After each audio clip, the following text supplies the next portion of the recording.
This one came about 4 years ago. We'd already been approached by Alzheimer's WA to participate in their Dementia Project Partnership. The choice to do the Eden alternative was ours. There are other models of support, but the Eden alternative is the one that's done by Alzheimer's WA. It uses an environment that we were able to replicate, give it that home from home environment which is required of the Eden alternative model. More often than not, it's about the feel, it's about the atmosphere, it's the fact that we've still got furniture that perhaps is a little more clinical than I'd like it to be. We managed to get away with. It's that comfortable feel that we go for, because what we're aiming for is to meet those 7 domains of well-being which are part of the philosophy of the Eden alternative. One of those domains talks about safety, security. This isn't a secure unit. If people want to go for a walk, we go for a walk. If we want to go over the shops, we go over the shops.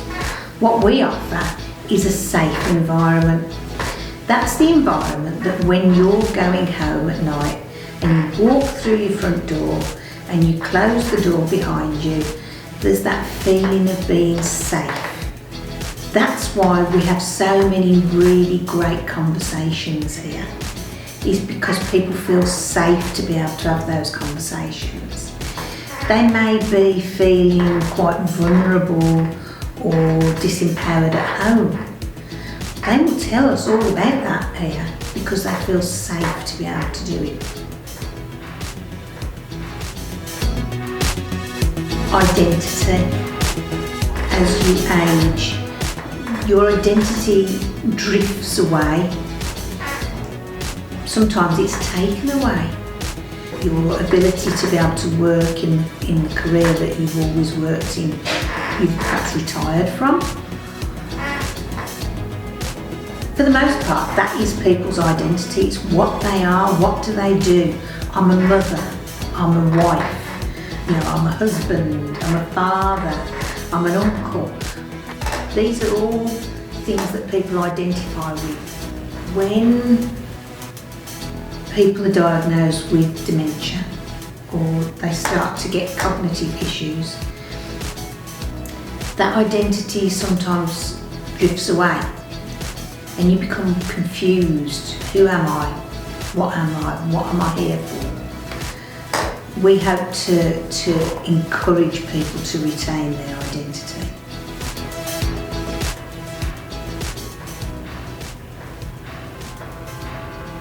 Connectedness is another one of the domains. Connectedness is about the people that we connect with, the places that we go to connect.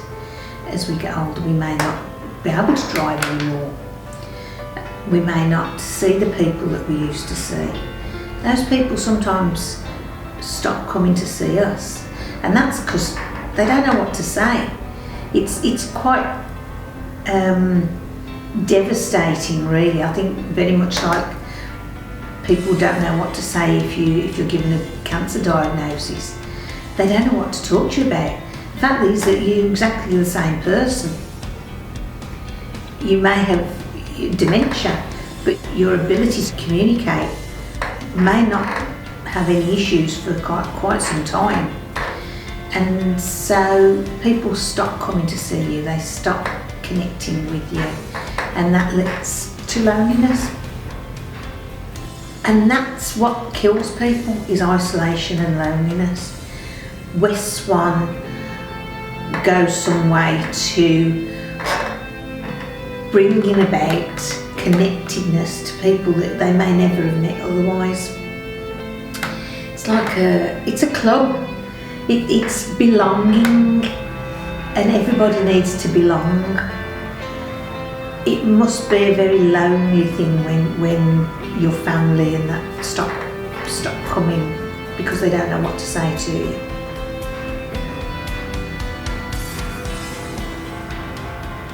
It's pretty astounding how meaningless life becomes if you're not allowed to do anything that has any meaning for you.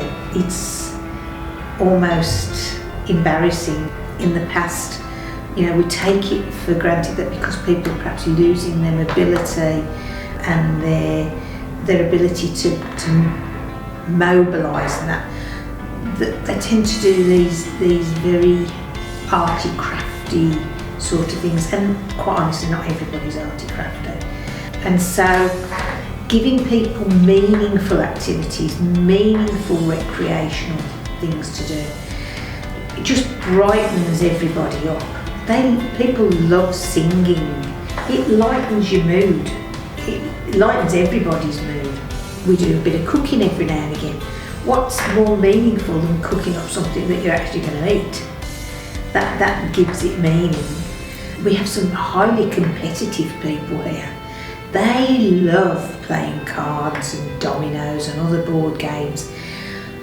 Their competitive spirit is still there and they just love it, And there's a fair bit of cheating going on as well, which people get pulled up for. But they just love that. Growth. That's the other thing that when, as we get older, people think we can't learn new things. It's been a very interesting experience for me working with the Eden Alternative. People with dementia can pick up new skills, as long as they're meaningful skills. If it's of no interest to them, why would they pick them up in the first place?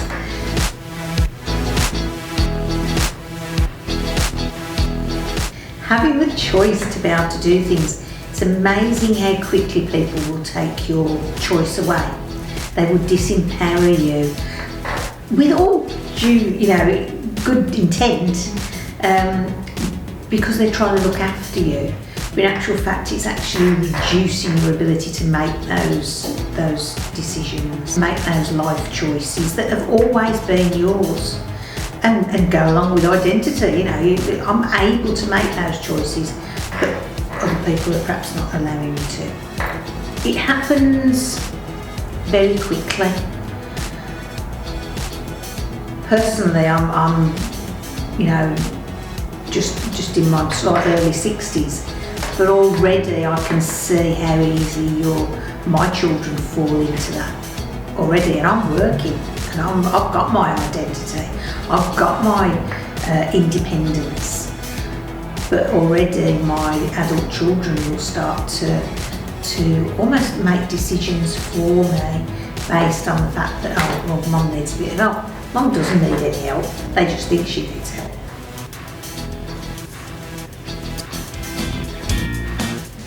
The overriding philosophy with regards to the Eden Alternative is that people get joy from what they do. They have a joyful experience coming to club. We have so many people who perhaps are unwell and go into hospital or have done a few weeks off for illness, and their biggest motivation for getting well and getting better is to come back to club. Sometimes this is the only place that they do get that autonomy, that they do get that feeling that they're listened to. We have the most fantastic chats and discussions and debates where their opinion is heard and it matters. They can share anything they like. We have talks about music and politics and religion and you name it, we talk about it. They share all sorts, and it's absolutely wonderful to hear some of the stories that are told. I've met some absolutely wonderful personalities. I've learned more about ageing here than I've ever done anywhere else. I've seen so many changes over a very long career. This is the way forward. It may not be that everybody uses the Eden Alternative, there are other alternative models of support. The Eden is what suits us. For a lot of times people go home, they actually don't know where they've been. They don't know who they've seen, they don't know who they've spoken to, they don't think they've eaten. But they want to come back. So you say you're going to club, and that's because it's how we make people feel. They enjoy being here. Possibly they don't know why, but they enjoy being here. And it's quite fascinating when I speak to carers and they say, he's driving me mad, he just wants to come back to club, and he's in hospital, you know. He don't want to go home, he just wants to come back to club. I just think coming to club is a meaning for some people who are our club members. Even though they perhaps can't remember what they do here, or who they see, or what they've said, or what we've done, they know that they felt safe, that they've enjoyed being here, that we haven't made them feel isolated or alone, and that they haven't been lonely, that they've maintained their dignity, that they've had some choice. Yeah, I'm very proud of what we do. I'm very proud of the staff.